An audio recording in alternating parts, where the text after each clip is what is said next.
very good evening and welcome to the news tonight, where we get you the day's top developing stories from India and across the world. I'm Tracy Shilshi, and in the next 30 minutes I'll be getting all those top stories, but first, the headlines. Prime Minister Narendra Modi and German Chancellor Angela Merkel agree to enhance ties. Both sides sign 18 MOUs, agree on a single window clearance for German firms.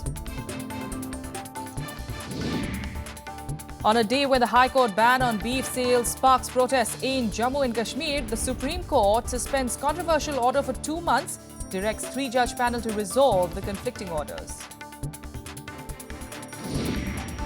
Expressing concerns over the communal turn to the Dadri lynching incident, the Home Ministry has issued an advisory to all states to take strict action against exploitation of religious emotions. Markets post the second biggest single-day gain this year. Sensex jumps over 500 points on global cues. And amid a steady Russian bombardment of targets in Syria, Turkey intercepts stray Russian fighter plane violating its airspace. The NATO warns Moscow to be careful.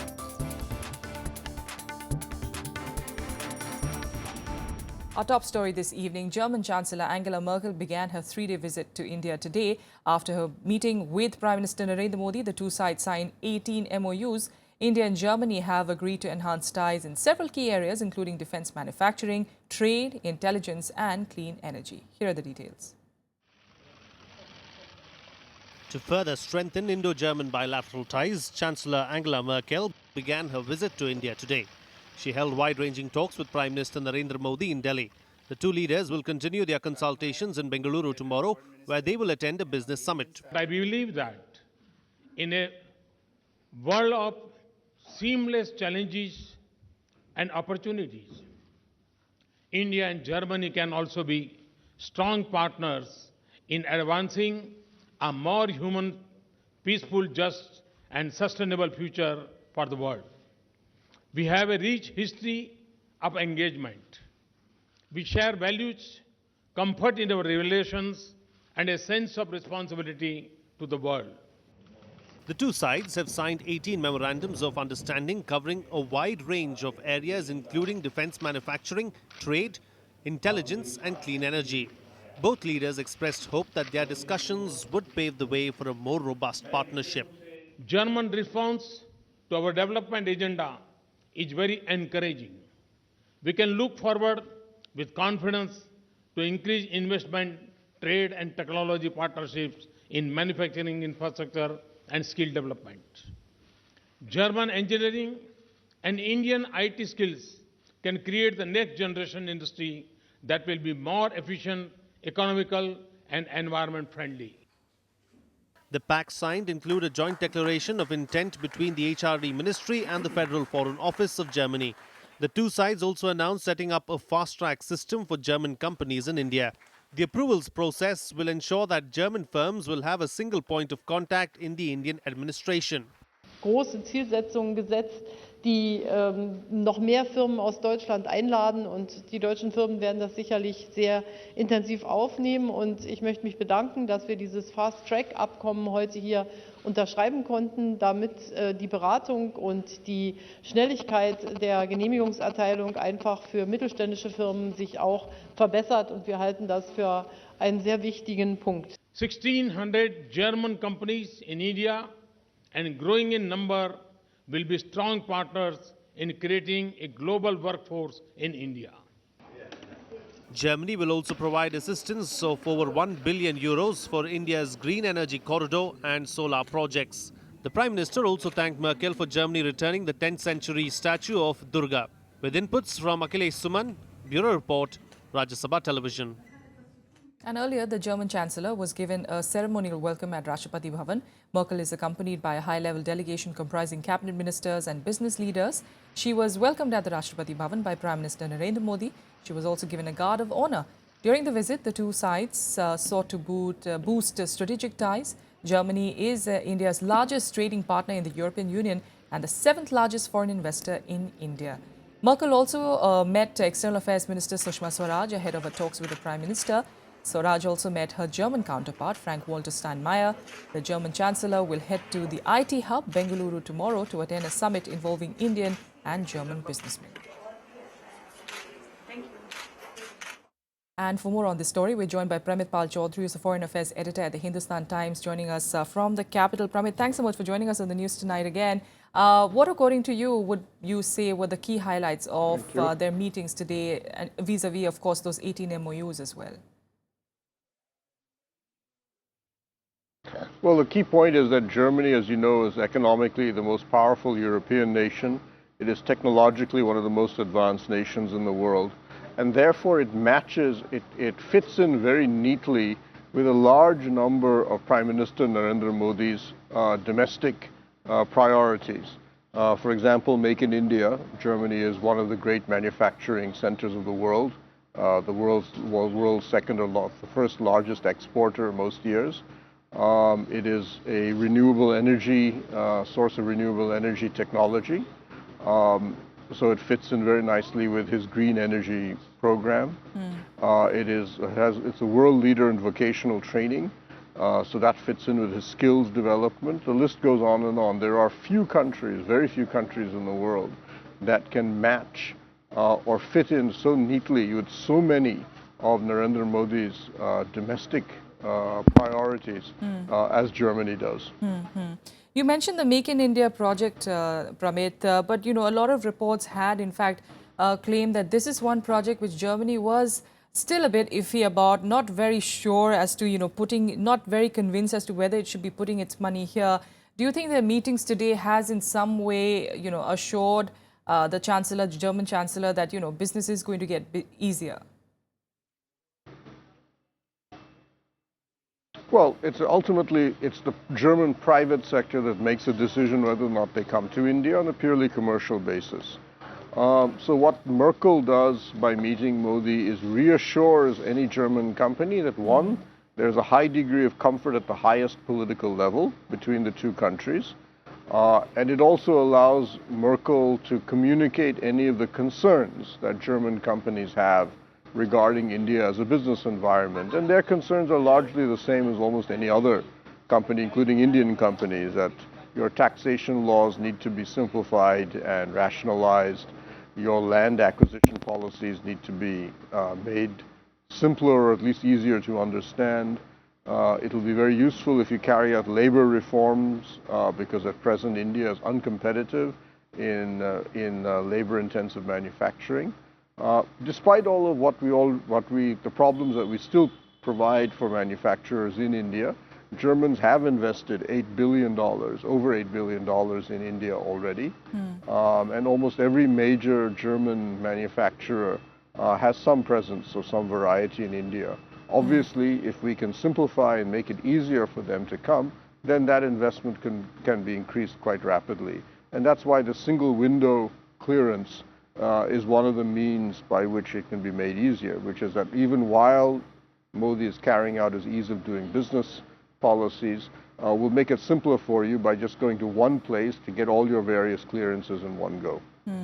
Also, very quickly, another point where both the countries, of course, see eye to eye, very common to both of them is, of course, the UNSCC bid. They met, of course, in the US as well just recently. Now coming from there, this has, of course, increased the bonhomie that we saw between both the leaders today. And we do understand that Prime Minister Modi is hoping to continue discussions, not necessarily on the UNSC, but in general with the German Chancellor, even as they head on to Bengaluru tomorrow. Yeah. India has, as you know, India has made some very ambitious commitments on green energy. For example, they want to get 40% of India's entire installed electricity to be from renewables, mainly solar and wind. That's not going to be possible just on our own. India needs very rich and technologically powerful partners to get to that goal, which is where countries like Germany, Japan, the United States all come in. And that's why the negotiations or the conversation with Germany will continue, which is sort of how can you help us achieve this target, which Germany and most countries in the world want India to accomplish, because if India can get to 40% renewable by 2030, that will be an enormous boost to action against climate change in the future. All right, Pramitpal Chaudhary, thanks so much for joining us on this story. And hopefully we'll get to see more aspects of the story tomorrow and the day after as well in that 3-day visit of the German Chancellor Angela Merkel. Meanwhile, heading on to more news, the Supreme Court today suspended the Jammu and Kashmir High Court order banning the sale of beef in the state for the next 2 months. It has also directed the High Court to set up a 3-judge bench and resolve the issue on which conflicting orders were passed by the 2 separate benches of the state High Court.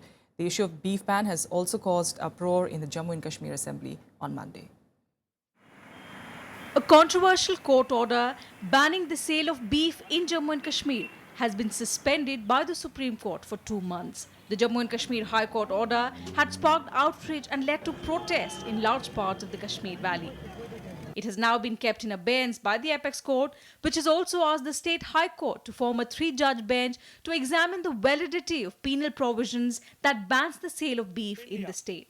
Chief Justice of India made a very reasonable order, and I think very appropriate order according to the rule of law.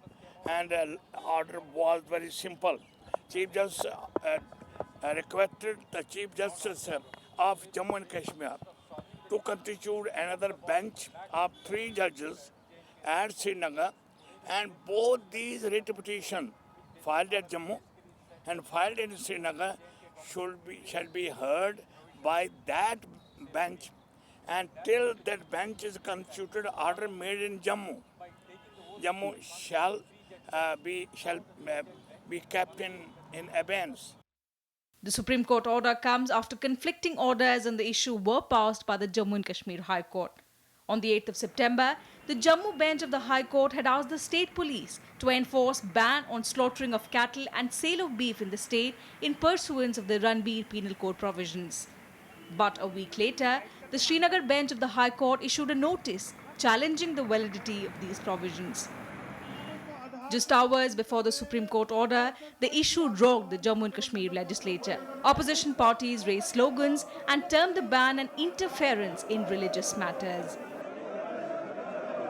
We brought an adjournment motion because we wanted to understand from the state government what were their reasons behind referring this recent beef ban issue to the Supreme Court. When it is within the competence of the state legislature, why has this state government disempowered this legislature by referring this matter to the Supreme Court? Simply because this government wants to survive. Sensitive issue है और हम religious sentiments जो हैं हमारे लोगों के उसको ध्यान में रखते हुए उस पर डिस्कशन करेंगे. Both the Legislative Assembly and the Legislative Council were adjourned for the day following protests. With Vipin Chauhan, Bureau Input, Rajya Sabha TV. The centre today expressed concern over communal incidents arising out of the Dadri lynching case. It has also asked all states to take the strictest action against those who attempt to exploit religious emotions. The Home Ministry also said that there will be zero tolerance for incidents that attempt to weaken the secular fabric of the nation. The advisory also mentioned the Dadri incident in which a 50-year-old man was lynched last week over rumours that he had consumed beef. Turning our focus now to Bihar, and a lot is being said about the apparent discord within the Grand Alliance. However, both the party leaders have cleared the air and said that all is well within the Grand Alliance, and the issue has been raised by the opposition parties in order to divert attention from the real focus areas. Here's a report.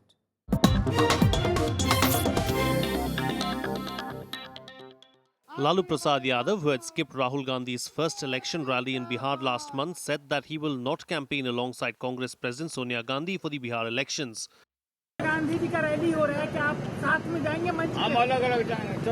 Lalu Yadav had shared the stage with Sonia at a mega rally in Patna last month, but he is reportedly upset at the prominence the ally has bestowed upon Nitish Kumar. गठबंधन में सब ठीक है. तीनों दलों के नेता और कार्यकर्ता मिलकर काम कर रहे हैं. ये संघ परिवार का नया सगुफा है. इसके उसकी दूरी है, इससे उसकी दूरी है. साहब, हमारी दूरी आपको चुनाव की मतगणना के दिन पता चल जाएगा. हर चुनाव का एक मिजाज होता है और हम उस मिजाज से चुनाव लड़ रहे हैं, और उस मिजाज को आप नहीं समझ पाएंगे कि हम आपको जहां दूरी दिख रही है वहां निकटता है. The alliance has said that its strategy is for top leaders to campaign separately in Bihar to cover more ground. उनकी अपनी पब्लिक मीटिंग्स हैं, हमारी अपनी पब्लिक मीटिंग्स हैं, और एक मीटिंग जो शुरू में हुई थी उसमें सोनिया जी ने, लालू जी ने, नीतीश जी ने सब ने मिल के एक साथ पब्लिक को एड्रेस किया था। लेकिन ये ज़रूरी नहीं है कि हर पब्लिक मीटिंग के अंदर सारे नेता एक साथ हों।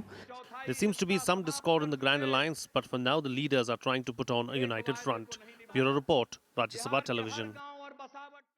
With a quick break here, but still ahead, Islamic State continues to ravage Palmyra site by demolishing an ancient ark.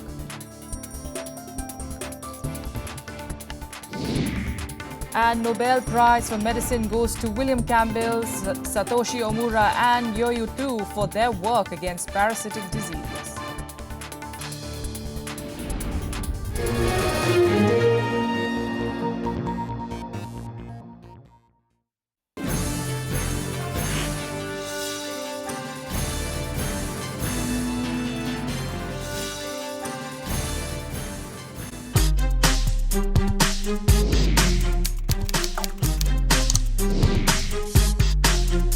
Get live Rajya Sabha session. News, views, reports and analysis you can trust on social media. Subscribe, follow, like Rajya Sabha Television.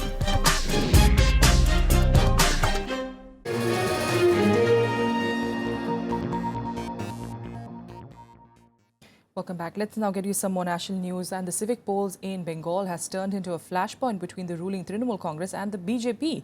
After the Election Commission decided to postpone the counting of votes due on Wednesday, the ruling party has accused the poll panel and Governor K.N. Tripathi of conspiracy. The decision to defer counting was taken after allegations of large-scale violence during voting. Ruling Trinamool Congress staged protest outside the Election Commission office on Monday after the poll panel decided to put off counting for the recent civic polls. There were reports of widespread violence during the polling, during which several journalists were also attacked while covering the elections in Kolkata's upscale Salt Lake Township.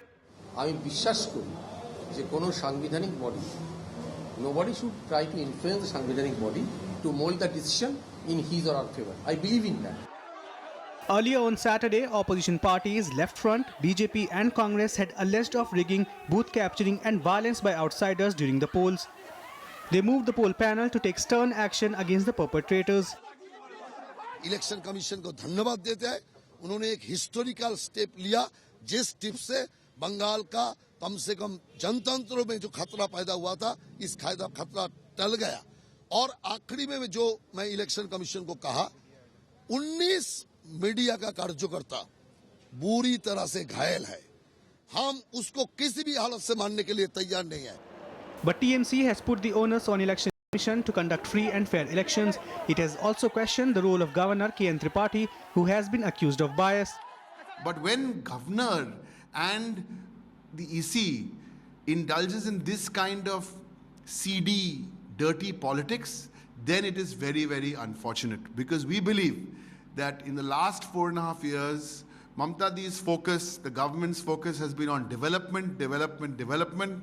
Now the CPM, the BJP and the Congress, knowing fully well that they're going to lose the match, start doing this kind of nonsense. Meanwhile, 3 persons were today arrested on charge of attacking journalists on the polling day. The attack on media persons have also triggered blame game between the opposition and ruling parties. Bureau Report, Rajya Sabha TV.